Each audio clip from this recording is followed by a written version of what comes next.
இன்னைக்கு என்னை விமர்சிக்கிறவர்கள் விமர்சிக்கிற எல்லா விமர்சனமும் எனக்கு நானே வைத்துக் கொண்டவை. அதுக்குதான் எனக்கு 10 வருஷம் ஆச்சு.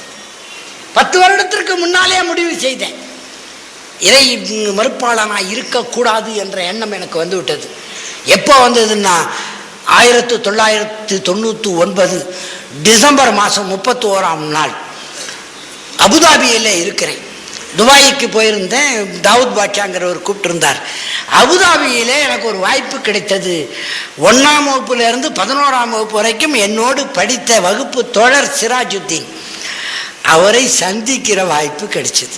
நாங்கள் 4 பேர் ஒரே வகுப்பு தோழர்கள், நெருக்கமான நண்பர்களாக இருந்தோம். அதில் ஒருத்தர் சிராஜுத்தீன், அவரை தான் அன்னைக்கு சந்தித்தேன். இன்னொருவர் தமிழருவி மணியன், அவர் உங்களுக்கு அறிமுகமான பெரிய பேச்சாளர். இன்னொருவர் கல்கி பகவான். இப்போ இருக்கிற கல்கி பகவான் என் வகுப்பு தோழர். நான் பெரியாழ்வாசன் அப்துல்லா. இப்போ பாருங்க, அந்த சிராஜுதீனை சந்தித்த போது என்னென்னமோ பழைய கதையெல்லாம் பேசிட்டு எத்தனையோ ஆண்டுகளுக்கு பின்னால் சந்திக்கிறோம். ஒரு 40-50 ஆண்டுகளுக்கு பின்னாலே சந்திக்கிறோம். கட்டி தழுவிக்கொண்டு இந்த நண்பர்கள் பேசி கொண்டிருந்த போது அவர் எல்லாம் சொல்லிட்டு போகும்போது ஒன்று சொல்லிட்டு போனார், இறை மறுப்பாளனா எவனாலையும் பிறக்க முடியாது அப்படின்னு சொன்னார். இறை மறுப்பாளனா பிறக்க முடியாது. என் பேர் சேஷாச்சலம் தான் அவருக்கு தெரியும். அப்போ படிக்கிற வரைக்கும் நான் சேஷாச்சலம், அதுக்கப்புறமா பெரியார்தாசன், அதுக்கப்புறம் சித்தார்த்தா, இப்போ அப்துல்லா. இந்த ஏன் ஏற்பட்டது என்பதற்கு சொல்லுகிறேன். இந்த கேள்வியை அவர் சாதாரணமாக கேட்டார். அன்னைக்கு அவர் சந்திக்காமல் இருந்திருந்தால் வேற யார் மூலம்னா இந்த கேள்வி வந்திருக்கும் எனக்கு. பிறக்கும் போது ஒருவன் இஸ்லாம், அதாவது இறை மறுப்பாளனாய் பிறக்க முடியாதுன்னு சொன்னார்.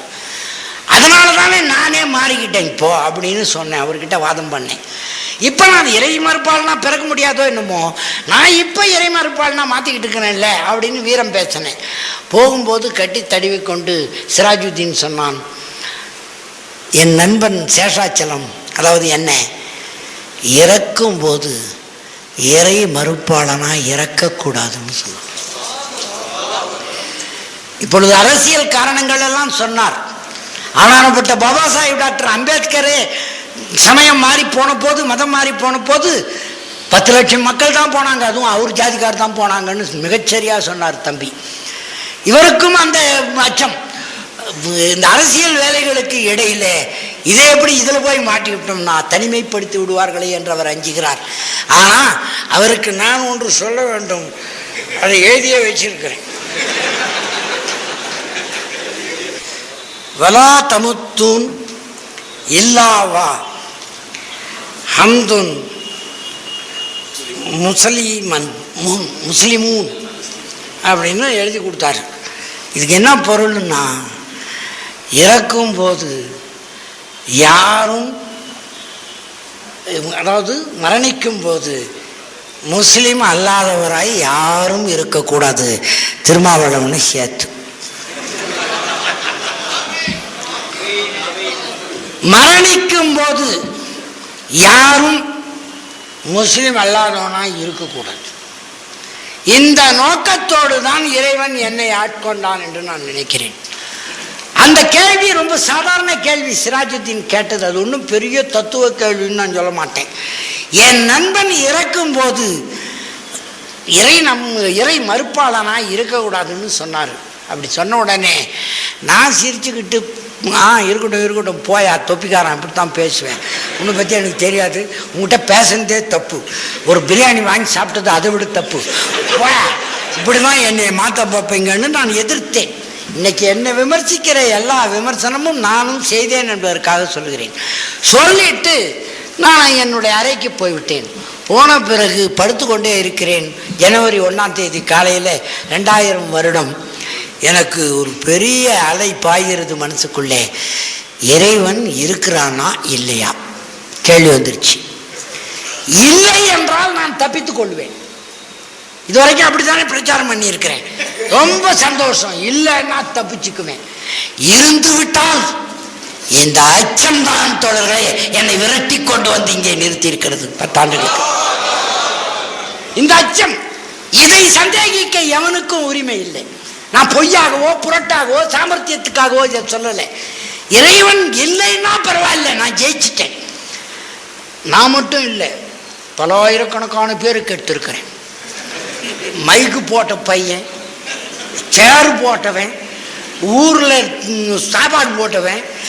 உங்களை எல்லோருக்கும் தெரிந்த செய்தி தான், பத்திரிகையிலாம் வந்தது.